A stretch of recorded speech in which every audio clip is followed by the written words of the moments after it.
जब भी मेरी शादी होती तो शादी की रात ही पापा मेरे पति को 25 लाख रुपए देकर कहते कि मेरी बेटी को तलाक दे दो। यूं मैं अब तक कई तलाक ले चुकी थी, मगर पापा हमेशा जबरदस्ती शादी करवा कर तलाक दिलवा देते और वजह कुछ भी न बताते। लेकिन मम्मी उसी रात मुझे दूध में हल्दी डालकर देती, जिसको पीते ही मैं सो जाती थी। आँख खुलती तो हर कोई मुझे अजीब नजरों से देखता। इस बार मैंने सोच लिया कि दूध पीने का नाटक करूंगी। यूं जैसे ही झूठ मूठ की सोई तो पांव तले से जमीन निकल गई। जब मेरा पति मेरे सामने बैठा मुझे बड़ा गौर से देख रहा था, जबकि मैं शादी की सेज पर दुल्हन बनी बैठी खुद ही में सिमटती चली जा रही थी। मैं सोच रही थी अनिल कुछ तो कहेगा, मगर उसे बैठे जब बड़ी देर हो गई तो मैंने अपनी पलकें उठाकर देखा तो उसे खुद में ही खोया हुआ पाया था। मैं आखिरकार बोल ही पड़ी थी, क्या बात है अनिल, आप मुझे इस तरह गौर से क्यों देख रहे हैं? अनिल की नजरें अभी भी मेरे चेहरे पर जमी हुई थी। वह कहने लगा, तुम बेहद हसीन हो नीलम। 2 माह पहले ही मेरी मंगनी हुई थी।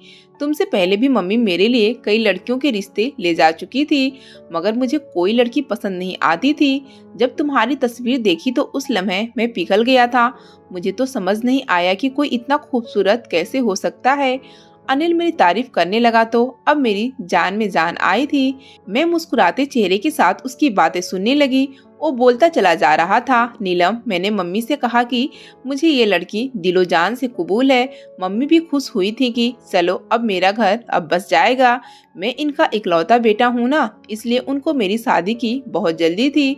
मैंने भी कहा चटमंगनी और पट ब्याह कर दें, मैं ज्यादा इंतजार नहीं कर सकता। मम्मी ने मेरा कहा मान ली, और अब देखो ना, तुम सिर्फ 2 माह के बाद ही मेरी हो चुकी हो। मगर ये 2 माह यूं ही नहीं कट गए थे। मैंने एक लम्हा गिन गिन कर गुजारा था। तुमसे फोन कॉल पर बात करता तो जी चाहता था कि तुम्हें अपने सामने ले आऊं। नीलम, आज मेरे दिल के तमाम अरमान पूरे हो चुके हैं, मगर अफसोस तो इस बात का है कि मैं तुम्हें हासिल करने की खुशी भी ढंग से नहीं मना सकता, और वक्त जुदाई का भी आ गया। अनिल की आखिरी बात सुनकर मैं चौंक गई थी। मैं बोली, अनिल, आप ये क्या कह रहे हैं? भगवान न करे कि हम कभी जुदा हो। अनिल ने अफसोस से मुझे देखा था, फिर वो बोला, मैं जब से कमरे में आया था इसी बात पर गौर कर रहा था कि तुम ज्यादा अहम हो या 25 लाख। दिल ने तुम्हारा नाम लिया, मगर दिमाग कहता है कि 25 लाख कोई छोटी रकम नहीं है। अगर मैं सारी जिंदगी भी कमाता रहूंगा तो भी 25 लाख रुपए जमा नहीं कर पाऊंगा। मैं हैरत से बोली, कौन से 25 लाख और कहां से आए? अनिल बोला, तुम्हारे पापा ने विदाई के वक्त मुझे ऑफर किया था कि जिस तरह तुम मेरी बेटी को विदा करके घर ले जा रहे हो, अगर इसी तरह से तलाक देकर मेरे घर वापस आ जाओगे तो तुम्हें पूरे 25 लाख रुपए दूंगा। मुझे अनिल की बात सुनकर बहुत गुस्सा आ गया था। मैं बोली, आपका दिमाग तो ठीक है ना? मेरे पापा मेरी शादी के लिए किस कदर परेशान थे ये आप नहीं जानते। उन्होंने बड़ी छानबीन करके मेरा रिश्ता तय किया था, क्योंकि वो कहते थे, नीलम, ये शादी उम्र भर का बंधन होता है, इसलिए मैं बहुत सोच समझ कर ही तुम्हारी शादी करूंगा। अब ऐसा कैसे हो सकता है कि मेरे पापा ही मेरा तलाक दिलवाना चाहते हो? आप यकीनन मेरे साथ मजाक कर रहे हैं, मगर मैं आपको साफ साफ बता दूं कि मुझे इस किस्म का मजाक बिल्कुल भी पसंद नहीं है। कि यह बात सच है कि मैं आपको बहुत चाहती हूँ, मगर इस मजाक की वजह से अगर मैं आपसे रूठ गई तो मानूंगी नहीं। अनिल बोला, प्यारी नीलम, मुझे माफ कर देना, मगर मैं बहुत मजबूर हो चुका हूँ, इसलिए मैं अपने पूरे होशो हवास में तुम्हें तलाक देता हूँ। मैं तो शॉक्ड हो गई थी। मैंने तो कभी सपने में भी नहीं सोचा था कि मेरे साथ ऐसा भी हो सकता है कि शादी की सेज पर ही मुझे तलाक मिल जाएगी। मेरी आंखों से आंसू बहने लगे तो अनिल बोला, बस बस, अभी रोने का वक्त नहीं आया। मुझे डर है कि जरा सी देर पर तुम्हारे पापा अपना फैसला बदल दें, या न हो कि मेरे 25 लाख में से कटौती हो जाए। चलो जल्दी उठो, मैं तुम्हें तुम्हारे घर पर छोड़कर आऊंगा। मुझसे हिला भी नहीं जा रहा था, मगर अनिल ने मेरा हाथ पकड़ लिया और तकरीबन मुझे घसीटते हुए अपने साथ बाहर ले आया था। गाड़ी में बिठाकर मेरे घर के दरवाजे तक ले आया। उसने बेल बजाई तो दरवाजा पापा ने ही खोला था। पापा की तरफ देखकर अनिल बोला, यह ले अंकल, आपकी अमानत, अब मुझे रकम दें ताकि मैं चला जाऊं। मेरी आंखों के सामने मेरे पापा ने नोटों से भरा हुआ ब्रीफकेस थमा दिया था। अनिल वापस चला गया था तो पापा ने मेरा हाथ थामकर मुझे घर ले आए। उन्होंने मेरा माथा चूमा और मुझे सोफे पर बिठाकर बोले, भगवान का बहुत धन्यवाद है कि उसने तुम्हारी जिंदगी तबाह होने से बचा ली। मैं फूट फूट कर रोने लगी थी। मैं बोली, पापा मुझे बताएं कि आपने मेरे साथ ऐसा क्यों किया? आपने मुझे रुसवा कर दिया। मैंने तो सुना था कि बाप अपनी बेटियों के घर बसाने की खातिर बहुत कुछ कर जाते हैं, मगर आपने तो मेरे पति को पैसों का लालच देकर मेरी तलाक करवा दी। मैं अब तलाक का ठप्पा माथे पर सजाकर कहाँ फिरूंगी? रोते रोते मेरी हिचकी बन गई थी। इतनी देर में मम्मी मेरे लिए हल्दी मेरा दूध लाई। वो कहने लगी, मेरी बेटी दूध पी लो। मैं चीख पड़ी थी। मैं बोली, मम्मी मेरा घर उजड़ गया, मैं शादी की पहली रात ही तलाक लेकर घर वापस आ चुकी हूँ। इस सब के पीछे कोई और नहीं बल्कि मेरे सगे बाप हैं। ऐसे में मुझे दिलासा देने के बजाय, अपने पति के गिरबान पकड़ने के बजाय मेरे लिए हल्दी वाला दूध लेकर आई हैं। मुझे बताए कि यहाँ कोई मजाक हो रहा है।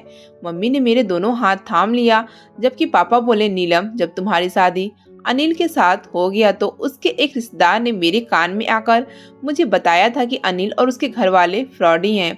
अनिल तुमसे पहले भी कई लड़कियों से शादियां कर चुका है। यह सब सुनकर तो मैं हैरत में पड़ गया था, मगर मैंने सोचा कि शायद ये झूठी खबर है, इसलिए मैंने अपने तरफ से पता लगाया तो मुझे मालूम हुआ कि अनिल सच में अच्छा लड़का नहीं है। तुम्हारी जिंदगी तबाह व बर्बाद कर देता। तुम मेरी इकलौती औलाद हो, खुद ही बताओ, मैं तुम्हारी जिंदगी तबाह होते हुए देख सकता था क्या? नामुमकिन। मैं गुस्से से बोली, पापा पहले आप कहाँ थे? आपने पहले इस बात की जांच क्यों नहीं की? मेरी मंगनी टूट जाती तो भी मुझे दुख ना होता। मैं तो शादी के बाद तलाक लेकर आई हूँ। अपनी सहेलियों को क्या शक्ल दिखाऊंगी? लोग तो मेरा मजाक उड़ाएंगे ना। पापा बोले, लोगों की खातिर मैं तुम्हारी जिंदगी खराब होने देता क्या? यह नामुमकिन है। हमारा शोर सुनकर जो मेहमान हमारे घर आए हुए थे वो हॉल में आ गए थे। वो तो यह नज़ारा देखकर हैरान रह गए। मम्मी ने जल्दी जल्दी से मुझे हल्दी वाला दूध पिला दिया और अब मेरी आंखों के सामने अंधेरा छाने लगा था। हर तरफ खामोशी खामोशी हो गई थी। देखते ही देखते मैं बहुत गहरी नींद सो चुकी थी। अगले दिन दोपहर के वक्त मेरी आंख खुली, मैं अपने बेड पर लेटी हुई थी। मुझे बहुत अजीब सा महसूस हो रहा था। मेरा दिमाग चारों तरफ के माहौल को पहचानने में गलती कर रहा था। मैं यही सोच रही थी कि आखिर मैं यहाँ क्या कर रही हूँ, और फिर मेरे दिमाग में रात वाला मंजर घूमने लगा था। ओह, मुझे तलाक हो गई है। यह बात सोचते ही मेरा दिल टूट गया था। मैं जल्दी से उठ बैठी और तकरीबन भागती हुई बरामदे में आ गई थी। सब मेहमान वापस जाने की तैयारियों में लगे थे, लेकिन जैसे ही उनकी नज़र मुझ पर पड़ी तो मुझे अजीब नज़रों से देखने लगे थे। मेहमानों की नज़रों में मेरे लिए गुस्सा नहीं था, तंज भी नहीं था, कुछ ऐसा था जिसे मैं समझ नहीं पाई थी। मम्मी ने मुझे देखा तो मेरा हाथ पकड़ मुझे अपने साथ कमरे में ले आई और कहने लगी, नीलम तुम दिल छोटा मत करो, मैं तुम्हारा घर जरूर बसाऊंगी और एक ऐसे शख्स को तुम्हारा हमसफर बनाऊंगी जो तुम्हें सर आंखों पर बिठा कर रखेगा, तुम्हें दुनिया जहां की खुशियां दिलाएगा। तुम ज्यादा गम मत करो। जब तक सारे मेहमान चले नहीं गए थे, मैं मम्मी के कमरे में ही छुप कर बैठी रही थी। मैंने अपना मोबाइल उठा लिया और अनिल के साथ अपनी पुरानी चैट पढ़ने लगी। उसने हर मैसेज में मेरे साथ मोहब्बत का इजहार किया था। उसने हमेशा साथ निभाने की कस्में खाई थी। उसके हर मैसेज में यही लिखा था कि वो मुझे कभी नहीं छोड़ेगा। क्या ऐसी बात करने वाला शख्स धोखेबाज हो सकता है? मेरे दिल से यही आवाज आई थी, नहीं ऐसा नहीं हो सकता। तब मुझे पापा से बेइंतहा नफरत महसूस हुई थी। उनकी वजह से मेरा घर टूट गया था। मैं लोगों से डरने लगी थी, इसलिए घर से बाहर नहीं निकलती थी। जबकि पापा ये सब देखते तो बहुत उदास हो जाते। वो मुझे कहते, नीलम तुम बाहर निकलो, घूमो फिरो, खुद को यूं घर में कैद मत रखो। मैं उनकी बातें सुनकर दूसरे कान से निकाल देती थी, मगर पापा अब मुझे जबरदस्ती अपने साथ बाहर ले जाने लगे थे। वो मुझे बहुत ज्यादा वक्त देते थे। वो मुझे हर वक्त समझाते रहते थे। एक दिन मुझसे कहने लगे, तुम्हें चॉकलेट पसंद है ना? मैंने इस बात पर हाँ में सर हिला दिया। तो वो कहने लगे, तुम चॉकलेट हासिल करने के लिए किस हद तक जा सकती हो? मैं बोली, पापा मैं तो पहाड़ से भी कूद सकती हूँ। तब पापा बोले, और अगर तुम्हारे सामने एक तरफ बिरयानी रख दूं और एक तरफ चॉकलेट तो तुम किसको चुनोगी? मैं हंस दी, बोली, एक लम्हा बर्बाद किए बगैर मैं बिरयानी को चुन लूंगी, क्योंकि बिरयानी के सामने चॉकलेट की मोहब्बत दिल से कम हो जाती है। तब पापा बोले, नीलम तुम अनिल के लिए चॉकलेट जैसी अहमियत रखती थी, जबकि पैसा उसके लिए बिरयानी था। उसने तुम्हें पैसे की खातिर छोड़ दिया, तो क्या अब तुम सारी जिंदगी उसका रोग लगाकर बैठी रहोगी? पापा की बात सुनकर मैं फुट फुट कर रोने लगी थी। वो सच ही कह रहे थे। अनिल ने मुझे अगर छोड़ा था, इसमें न ही पापा का कसूर था और न ही पैसों का, बल्कि असल कसूर तो अनिल की खुद की नीयत का था। उस दिन मैं इतना रोई थी कि दिल से अनिल का ख्याल हमेशा हमेशा के लिए निकल गया था। अब पापा मुझे नए रिश्ते के लिए तैयार कर रहे थे। उन्होंने मुझे एक लड़के की तस्वीर दिखाई तो मैंने हाँ कर दी थी। पापा ने लड़के वालों को घर बुला लिया था और मेरी और रवि की मुलाकात करवा दी। रवि एक अच्छा लड़का था। वो कहने लगा, मुझे पता है कि आपकी पहली शादी नाकाम हो चुकी है। मैं जानता हूँ कि लड़कियों के लिए शादी का टूट जाना बहुत बड़ा सदमा होता है। मैं आपको इस गम और सदमे से निकलने की पूरी पूरी कोशिश करूँगा और आपको बेइंतहा मोहब्बत दूंगा। मैं रवि की बात सुनकर बहुत उम्मीद से हो गई थी। मैंने पापा से कह दिया था कि मैं रवि के साथ शादी करने के लिए राजी हूँ, पर इस दफा मैं मंगनी नहीं करना चाहती थी। 2 हफ्ते बाद ही वो दिन भी आ गया जब मेरी रवि की शादी हो चुकी थी। मैं खुश थी, मगर इस बार शादी की रात को लेकर दिल में बहुत से सवाल उठ रहे थे। कहते हैं ना कि दूध का जला हुआ छाछ भी फूक फूक कर पीता है। मैं रवि के कमरे में बैठी थी। वो बहुत खुश था। मेरे पास आया, मेरा घूंघट उठाया और मेरे हाथ में सोने की अंगूठी पहनाकर बोला, नीलम, मैं तुम्हें उम्र भर खुश रखने की कोशिश करूंगा। मैं मुस्कुराकर बोली, क्या मुझे आपके वादे पर यकीन कर लेना चाहिए? रवि ने हाँ में सर हिला दिया और बोला, जान की बाजी लगा दूंगा, मगर अपने वादे से पीछे नहीं हटूंगा। तभी रवि के मोबाइल की घंटी बजी थी। उसने फोन निकालकर कान से लगाया तो उसके चेहरे की मुस्कुराहट खत्म हो गई थी। आप ये क्या कह रहे हैं? मैं आपकी बात समझ नहीं पाया।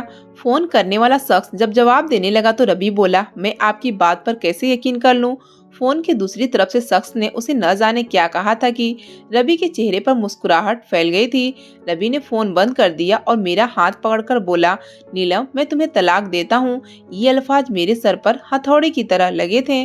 मैं कहने लगी, तुम क्या बकवास कर रहे हो? रवि कहने लगा, नीलम, मैंने 2 साल पहले एक प्राइवेट कंपनी में जॉब स्टार्ट की थी। मुझे बहुत बुरे हालात से गुजारा उस कंपनी वालों ने। तनख्वाह भी बहुत कम थी, जबकि मेरे हुनर की वजह से कंपनी ने बहुत कामयाबी हासिल कर ली थी। जिस दिन मैं तुमसे मिलने घर आया था तब तुम्हारे पापा कहने लगे कि मुझे बताओ रवि, तुम्हारी जिंदगी की सबसे बड़ी ख्वाहिश क्या है? तो मैंने बोला था कि अगर मुझे 20 लाख रुपए मिल जाएं तो मैं अपना बिजनेस शुरू करना चाहूँगा। अभी तुम्हारे पापा का फोन आया था। वो मुझे 25 लाख रुपए देने के लिए तैयार है। बदले में उन्हें मुझसे तुम्हारे लिए तलाक चाहिए। मैं तुम्हें तलाक हरगिज न देता, मगर एक तरफ तुम थी और दूसरी तरफ मेरा एक बहुत ही बड़ा ख्वाब। चलो मैं तुम्हें तुम्हारे घर छोड़ आता हूँ, क्योंकि अब हम दोनों एक दूसरे के लिए अनजान हो चुके हैं। मेरा सर चकराने लगा था। गुस्से से मेरा चेहरा लाल हो चुका था। मैं दहाड़ कर बोली, नहीं जाना मुझे तुम्हारे साथ, मैं खुद चली जाऊंगी। रवि मुस्कुराकर बोला, यार, मेरी मजबूरी है कि तुम्हारे पापा ने मुझसे कहा है कि अगर तुम मेरी बेटी को छोड़ने आए तभी तुम्हें पैसे दूंगा। इसलिए अगर मुझे तुम्हारे साथ जबरदस्ती भी करना पड़ा तो मैं उससे पीछे नहीं हटूंगा।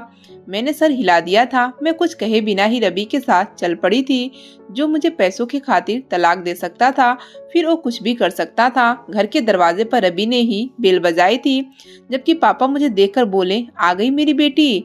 वो ऐसे अंदाज में पूछ रहे थे जैसे मैं किसी ट्रिप से वापस आई हूँ। मैं कुछ नहीं बोली। पापा बाहर निकलकर रवि से बातचीत करने लगे थे, जबकि मेरी मम्मी मेरे लिए हल्दी वाला दूध ले आई थी। मैं चीखने लगी थी। मम्मी पापा ने दूसरी बार भी मेरा घर उजाड़ दिया। तभी मुझे पीछे से आवाज सुनाई दी थी। पापा कहने लगे, मैंने तुम्हें बचाने के लिए ये सब किया है। रवि एक अच्छा लड़का नहीं था, वो तुम्हें खुश नहीं रख पाता। मैं गुस्से से बोली, पापा, मुझे हैरत होती है कि आपने करोड़ों का बिजनेस अकेले कैसे संभाला हुआ है, जबकि आपको तो इतना भी नहीं पता कि शख्स अच्छा है या धोखेबाज। आपको तो लोगों की परख ही नहीं है। आप एक फेल इंसान हैं। मेरे दहाड़ से मम्मी दहल रही थी। मम्मी कहने लगी, बेटा, ये दूध पी लो, तुम्हें सुकून मिल जाएगा। मैंने नहीं में सर हिला दिया था, मगर मम्मी ने जबरदस्ती ही मुझे दूध दे दिया। दूध पीते ही मुझे सुकून मिल गया था। मुझे नींद आ गई। अगले दिन मैं बहुत देर से उठी थी। दिन चढ़ आया था। मैं सोकर उठी तो मेरे घर के नौकरानी मुझे बड़ी हैरत से देख रही थी। मुझे समझ नहीं आ रहा था कि ये सब हो क्या रहा है। मैंने खुद को कमरे तक सीमित कर लिया था। मैं किसी से मिलती जुलती नहीं थी। पापा एक दिन मेरे पास आए और कहने लगे, कितने दिनों से मैं तुम्हारा इंतजार कर रहा हूँ कि तुम बाहर आओगी, हमारे साथ मिलोगी, जुलोगी, बातें करोगी, मगर तुमने तो हमसे दूरी बना ली है। मैं बोली, पापा, मुझे बताएं कि आपने मेरे साथ इतना बुरा क्यों किया? आपने मेरी तलाक क्यों करवाई? पापा कहने लगे, बेटा, कभी कभार अपने औलाद की बेहतरी के लिए इंसान को कड़वा घूंट पीना पड़ जाता है। वरना दुनिया में कौन सा बाप होगा जो ये चाहेगा कि उसकी औलाद को मुश्किल हालात का सामना करना पड़े। मेरा बस चले तो तुम्हारे पाँव भी अपनी हथेली पर रख लूं, मगर ये दुनिया है बेटा, यहाँ औलाद और माल इंसान की आजमाइश के लिए ही उतारे गए हैं। मैंने जो कुछ भी किया बड़ी तकलीफ में किया, मैं हरगिज ऐसा नहीं करना चाहता था। मैंने सर हिला दी और बोली, पापा यह आखिरी बार था, मैं अब आपको अपने एहसास और जज्बात के साथ खेलने की इजाजत नहीं दूंगी। पापा बोले, हाँ बिल्कुल वैसा ही होगा जैसा तुम कहोगी। उस दिन के बाद मैं मम्मी पापा के साथ बैठने लगी थी, मगर दिल में बहुत से सवाल थे कि पापा मुझे तलाक क्यों दिलवा देते थे। क्या मेरे दोनों पति बुरे थे? और अगर बुरे थे तो पापा को पहले पता क्यों न होता था? शादी की रात कोई देवी उतर आती है क्या, तुम्हारी बेटी का पति अच्छा नहीं है और उसे तलाक दिलवा दो। चलो यह भी मान लिया कि पापा को पता चल जाता था, फिर वो 25 लाख की रकम देकर ही मुझे तलाक क्यों दिलवाते थे? मैं भी इन्हीं सवालों के जवाब ढूंढ नहीं पाई थी कि पापा ने मुझसे कह दिया कि वो मेरी तीसरी शादी करना चाहते हैं। मैं तो पापा की बात सुनकर ही आपे से बाहर हो गई थी। मैं बोली, नहीं अब बस हो गई, मैं आपको अपनी जिंदगी के साथ खिलवाड़ करने की इजाजत नहीं दूंगी।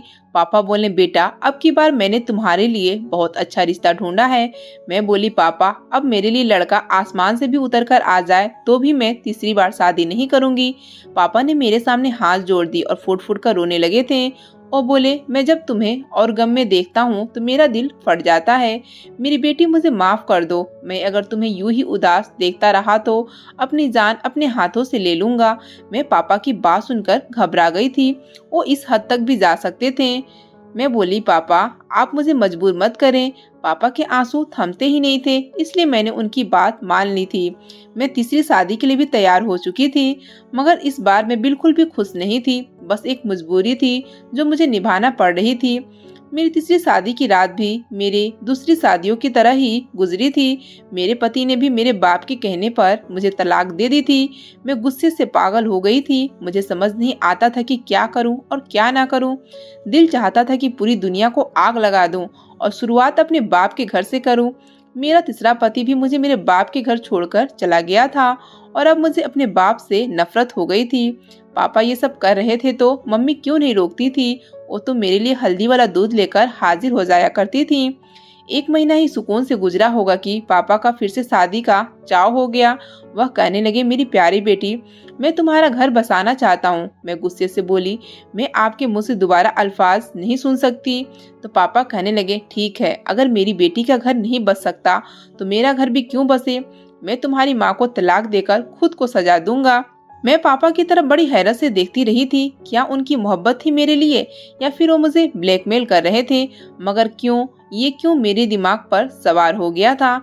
इसका जवाब तो मुझे चाहिए ही चाहिए था। इसलिए मैं बोली, ठीक है पापा, मैं शादी करने को तैयार हूँ। पापा ने मेरे लिए रिश्ता तो पहले से ढूंढ रखा था, बस मेरी तरफ से इजाजत मिलने की देर थी। मेरी शादी कर दी गई। मैंने लड़की की सिर्फ तस्वीर देखी थी। पापा कह रहे थे कि शादी से पहले एक बार मिल लो, मगर मैंने इनकार कर दिया था क्योंकि मैं जानती थी कि इस शादी का भी अंजाम तलाक पर ही होना था। तय की गई दिन पर मेरी शादी हो गई। मैं अपने चौथे पति की सेज पर बैठी थी। रंजीत मेरे पास आया और कहने लगा, नीलम मैं नहीं पूछूंगा कि तुम्हारी 3 तलाकें क्यों हुई है, मैंने तुम्हें दिलो जान से कबूल कर लिया है। मैं मुस्कुराकर बोली, तुम फिक्र मत करो, तुम्हें थोड़ी देर में पता हो जाएगा कि मुझे 3 बार तलाक क्यों हुई थी। वो हैरत से मुझे देखता रहा और फिर हमारे कमरे के दरवाजे पर दस्तक हुई थी तो रंजीत ने ही उठकर दरवाजा खोला था। वो बाहर निकल गया था, जबकि मैं धड़कते दिल पर काबू पाकर उसका इंतजार कर रही थी। न जाने अब क्या होगा। तब रंजीत कमरे में आया और कहने लगा, नीलम तुम्हारे पापा ने एक आदमी को भेजा था। वो कह रहे थे कि अगर मैं तुम्हें तलाक दे दूं तो वो मुझे 25 लाख रुपए दे देंगे, मगर मैं अपनी बीवी को अपनी इज्जत को केवल पैसों के लालच में तलाक नहीं दे सकता। यह बात मेरी गैरत के खिलाफ है।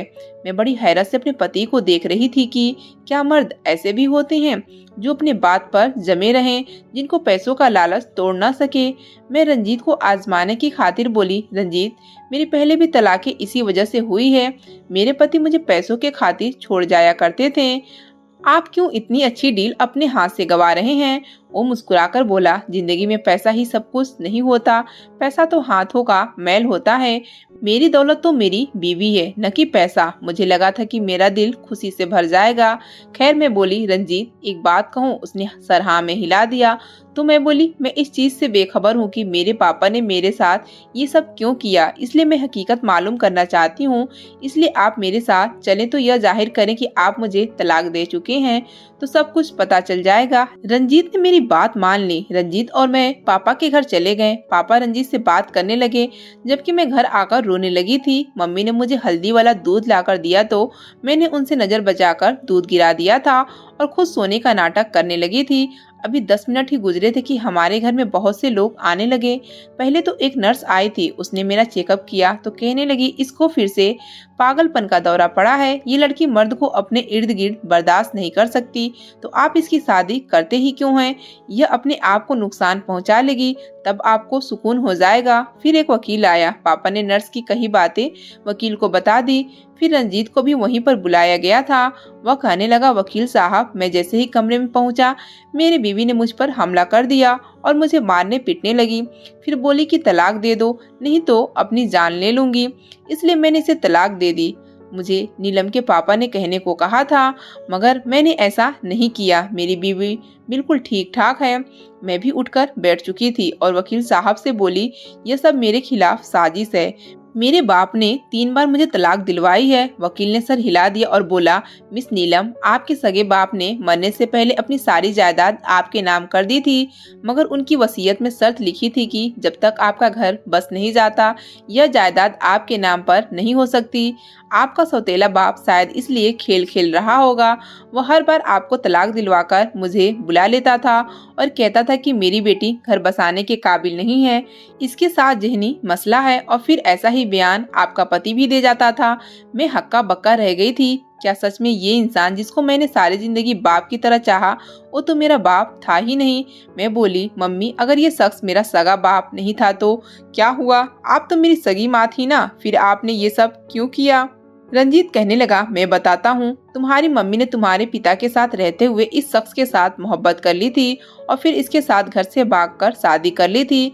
तुम्हारे सगे पापा सदमे में चल बसे थे, इसलिए उन्होंने ऐसी वसीयत की थी। तुम्हारी मम्मी की आंखों से शायद अब तक इस शख्स की मोहब्बत की पट्टी नहीं उतरी, जो यह तुम्हारे साथ ये सब करने से बाज नहीं आई। मैं फूट फूट कर रोने लगी थी। आज मैं भरी दुनिया में तन्हा रह गई थी। रंजीत ने ही मुझे सहारा दिया था। मैंने अपने माँ बाप के खिलाफ धोखाधड़ी का मुकदमा दर्ज करवा दिया था। उनको पुलिस पकड़कर ले गई। जिन लोगों ने मुझ पर रहम नहीं किया, भला उन पर तरस कैसे खा सकती थी?